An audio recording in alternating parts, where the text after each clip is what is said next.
वर्ध्यात महाराष्ट्र नवनिर्माण सेनेचे अध्यक्ष राज ठाकरे यांच्या वाढदिवसानिमित्त विविध सामाजिक उपक्रमांचे आयोजन करण्यात आले. मनसे जिल्हाध्यक्ष शंकर पोटफोडे यांच्या नेतृत्वाखाली वृक्षारोपणाचा कार्यक्रम राबवण्यात आला. पर्यावरण संवर्धनाचा संदेश देत कार्यकर्त्यांनी मोठ्या उत्साहात या उपक्रमात सहभाग घेतला. याशिवाय नागरिकांना छत्र्यांचे वाटप करण्यात आले. पावसाळ्याच्या पार्श्वभूमीवर गरजू नागरिकांना मदत करण्याच्या उद्देशानं हा उपक्रम राबवण्यात आल्याचे आयोजकांनी सांगितले. या कार्यक्रमात मनसेचे पदाधिकारी, कार्यकर्ते तसेच स्थानिक नागरिक मोठ्या संख्येनं उपस्थित होते. सामाजिक बांधिलकी जपत आणि समाजोपयोगी कार्यांना प्राधान्य देत राज ठाकरे यांच्या वाढदिवसानिमित्त हे उपक्रम आयोजित करण्यात आल्याचे मनसे पदाधिकाऱ्यांनी सांगितले.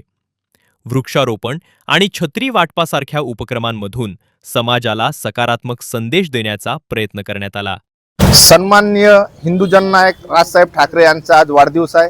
वाढदिवसाचं औचित्य साधून येणारा पावसाळा लक्षात घेता महाराष्ट्र नवनिर्माण सेनेकडनं गोरगरजू लोकांना, गोरगरीब लोकांना एक आमच्याकडून छोटीशी भेट म्हणून छत्रीचा वाटप करण्यात आलेला आहे. तसेच या ठिकाणी गोरगरीब लोकांकरिता आज नाश्त्याचं पण आयोजन केलं होतं. तसेच वृक्षारोपण पण केलं आहे.